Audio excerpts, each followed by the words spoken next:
Bismillahirrahmanirrahim. Assalamualaikum warahmatullahi wabarakatuh. Perkenalkan, nama saya Alfa Maria. Saya merupakan mahasiswi dari Sekolah Tinggi Agama Islam Sultan Syarif Hasyimsyah Sri Indrapura Riau dengan program studi Pendidikan Agama Islam kelas 6B. Baik, di video kali ini saya akan membuat sebuah analisis tentang pembelajaran guru di dalam kelas, yang mana video ini merupakan sebuah tugas ujian tengah semester dari mata kuliah Strategi Pembelajaran PAI dengan dosen pengampu Umi Nuryanti MPD. Baik, pembelajaran yang akan kita analisis pada video ini merupakan pembelajaran fikih pada jenjang SMP. Maka dari itu, mari sama-sama kita simak terlebih dahulu pembelajaran dari Ibu Ismiran SPD. Waalaikumsalam warahmatullahi wabarakatuh. Apa kabar anak-anakku? Alhamdulillah, luar biasa. Allahu Akbar. Sebelum mulai pelajaran kita pada hari ini, kita berdoa yang akan dipimpin oleh ketua kelas kita yang bernama Al-Fadhi. Doa mulai. Bismillahirrahmanirrahim.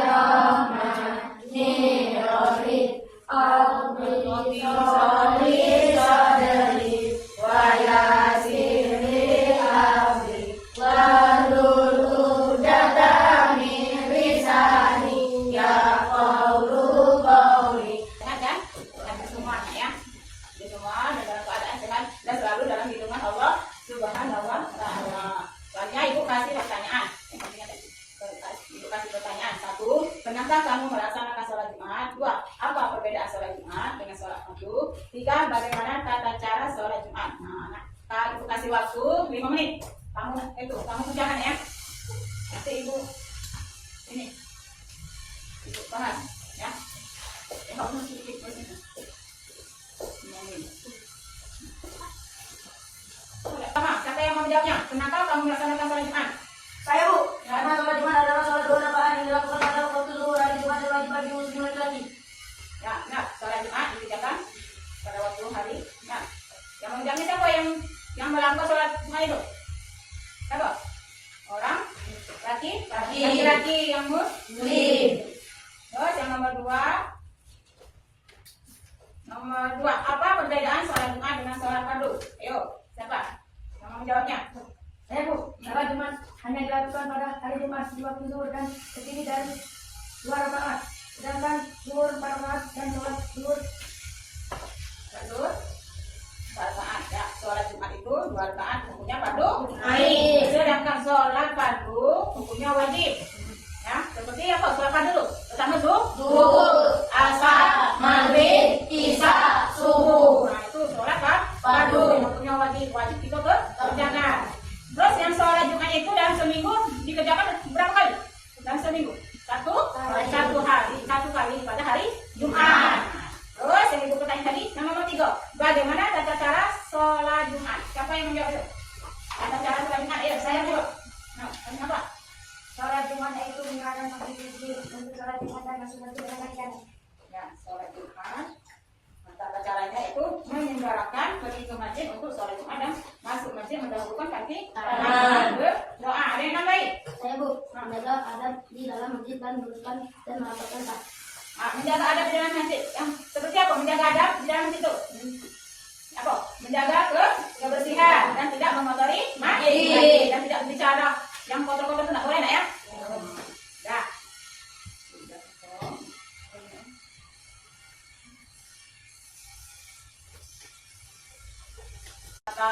Cara sholat tadi ada juga kita harus diajukan dengan musyawarah dan yang masalah kata yang menurut materi.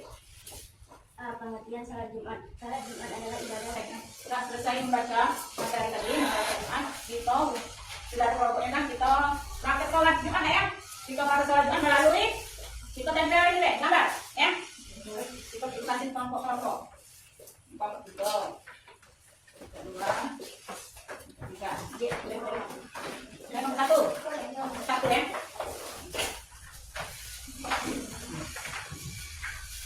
Nuruti, nanti kamu maju kamu lompat itu ya. Kamu jelaskan ya. Nanti kalau kita jelaskan kita ya. Apa Pak? Nanti bela. Kita kasih waktu 15 menit ya. Dan sampai ada nih kan.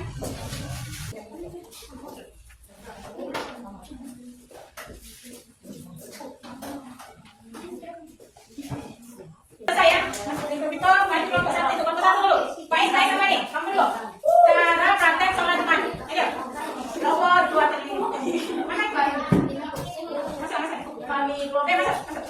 Nah, saya kelompok 1. Saya kelompok 1. Saya mari kita masuk kan.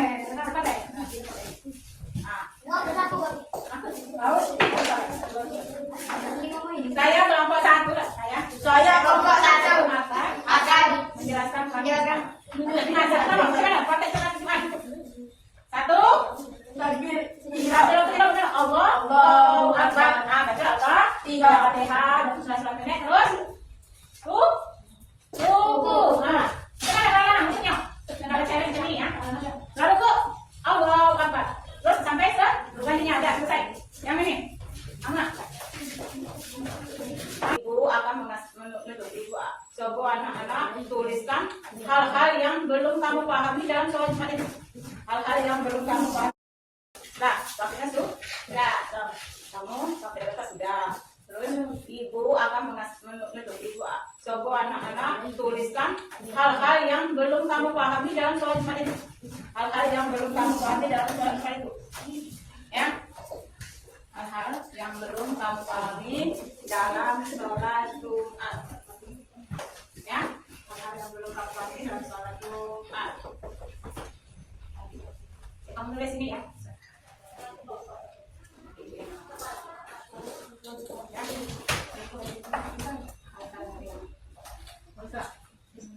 Oke, itu merupakan cuplikan.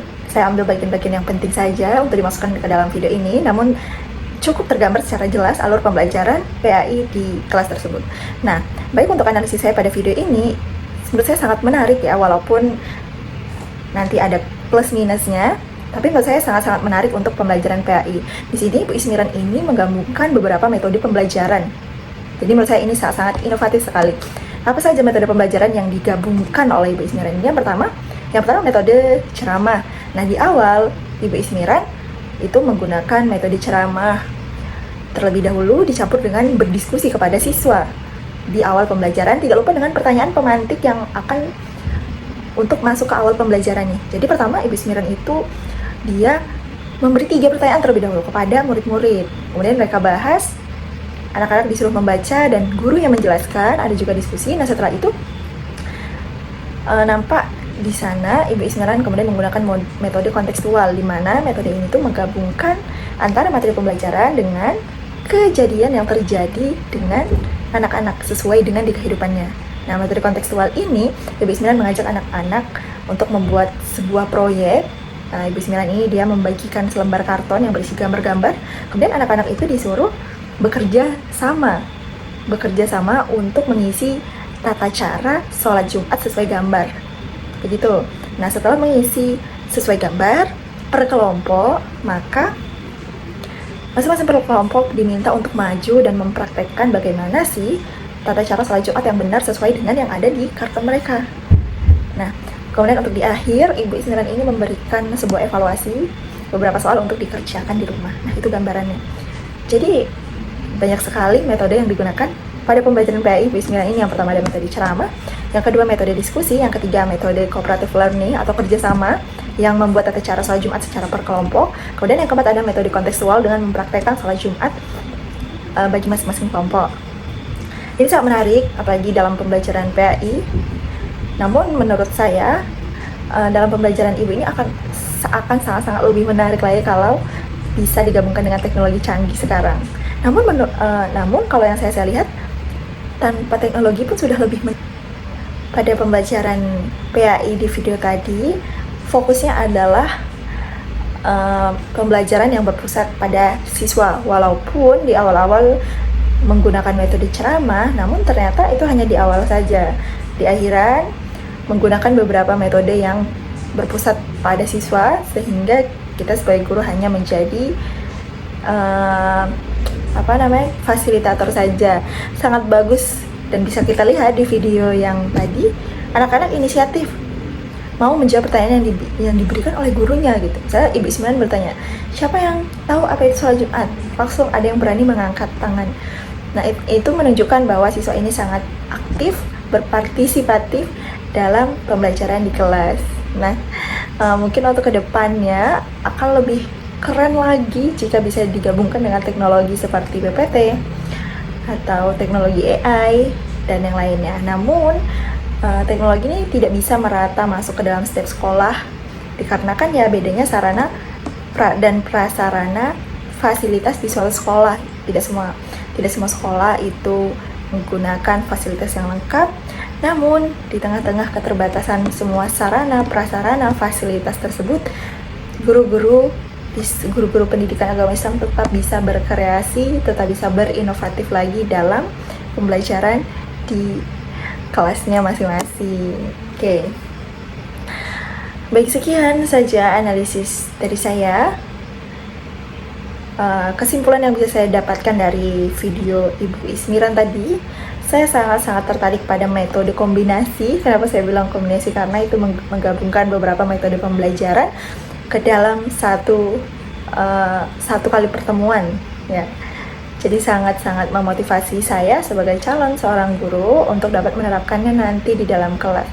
Walaupun ada kekurangan dalam sarana dan prasarana, itu tidak membuat Ibu Ismiran ini tidak berinovasi, tidak berkreatif. Jadi itu sangat-sangat poin plus yang bisa saya terapkan nanti ketika saya juga menjadi guru. Baik, sekian dari video saya. Terima kasih. Tapi tunggu dulu ya kawan-kawan.